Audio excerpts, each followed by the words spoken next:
about you, Frank? Did you see that freak on American Superstars last night? What? Last night. The freak on American Superstars. No.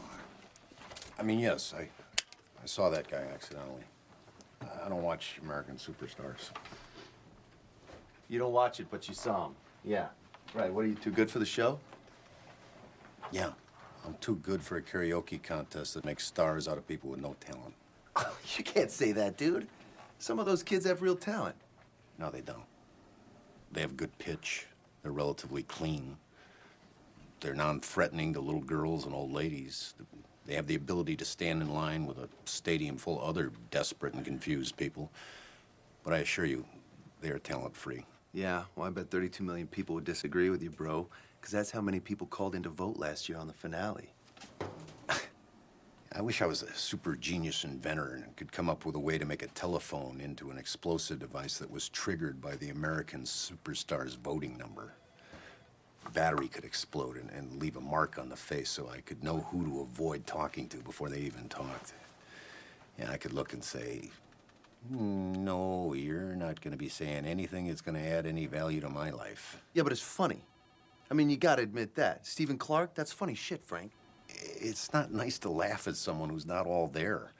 It's the same type of freak show distraction that comes along every time a mighty empire starts collapsing. American Superstars is the new Coliseum. And I won't participate in watching a show where the weak are torn apart every week for our entertainment. I'm done, really. Everything is so cruel now. I just want it all to stop. Feel sorry for Jennifer Aniston? No, it's tragic. You know, and I don't care how many foreigners she adopts. I do not like Angelina Jolie either. I know.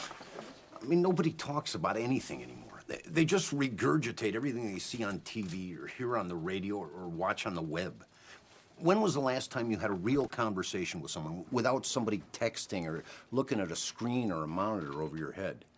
You know, a conversation about something that wasn't celebrities, gossip, sports, or pop politics. You know, there's something important or something personal. You know what? Tate and Jeff were talking about that this morning. They were saying how their freedom of speech is in jeopardy. Well, you don't listen to them either? No, I don't. What are you more of a KT in a snake pit type of guy? Because those guys are pussies, Frank. All right? And they stole everything they got from Tate and Jeff. I really don't like any of them. How can you say that, bro? So maybe they're not politically correct, but it's funny, Frank. Well, seeing how as I'm not afraid of foreigners or people with vaginas, I guess I'm just not their target audience. You don't get it. If you got it, you wouldn't be so offended. Oh, I get it. And I am offended. Not because I got a problem with bitter, predictable, whiny millionaire disc jockeys complaining about celebrities or how tough their life is, while I live in an apartment with paper-thin walls next to a couple of Neanderthals who, instead of a baby, decided to give birth to some kind of nocturnal civil defense air raid siren that goes off every fucking night like it's Pearl Harbor. I'm not offended that they act like it's my responsibility to protect their rights to pick on the weak like pack animals. Or that we're supposed to support their freedom of speech when they don't give a fuck about yours or mine. So you're against freedom of speech now? That's in the Bill of Rights, man. I would defend their freedom of speech if I thought it was in jeopardy. I would defend their freedom of speech to tell uninspired, bigoted, blowjob, gay-bashing, racist, and rape jokes, all under the guise of being edgy. But that's not the edge. That's what sells.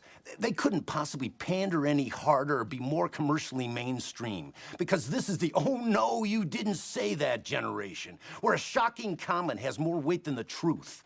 No one has any shame anymore, and we're supposed to celebrate it. I saw a woman throw a used tampon at another woman last night on network television, a network that bills itself as today's woman's channel. Kids beat each other blind and post it on YouTube. I mean, do you remember when eating rats and maggots on Survivor was shocking? It all seems so quaint now. I'm sure the girls from Two Girls, One Cup are gonna have their own dating show on VH1 any day now.